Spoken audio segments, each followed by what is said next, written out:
In this video, I'm going to show you how to archive content in Sitecore. Archiving content is a great way to remove unnecessary and old versions of content from your content editor while allowing you to keep it for auditing purposes.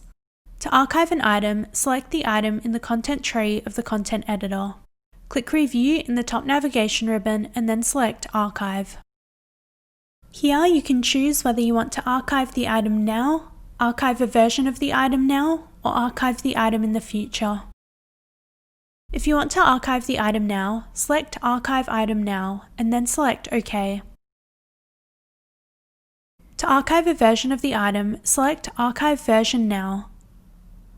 A dialog box will appear asking you to confirm the version you want to archive. If you need to archive the item in the future, select Set Archive Date and choose the date and time, as well as the version you want to archive here. Click OK when you're finished. To restore an item that you've archived or to delete it, on your Sitecore dashboard, click Desktop. Select the Sitecore icon and click All Applications, then Archive. Select the item here and then click Restore or Delete depending on what you'd like to do with it.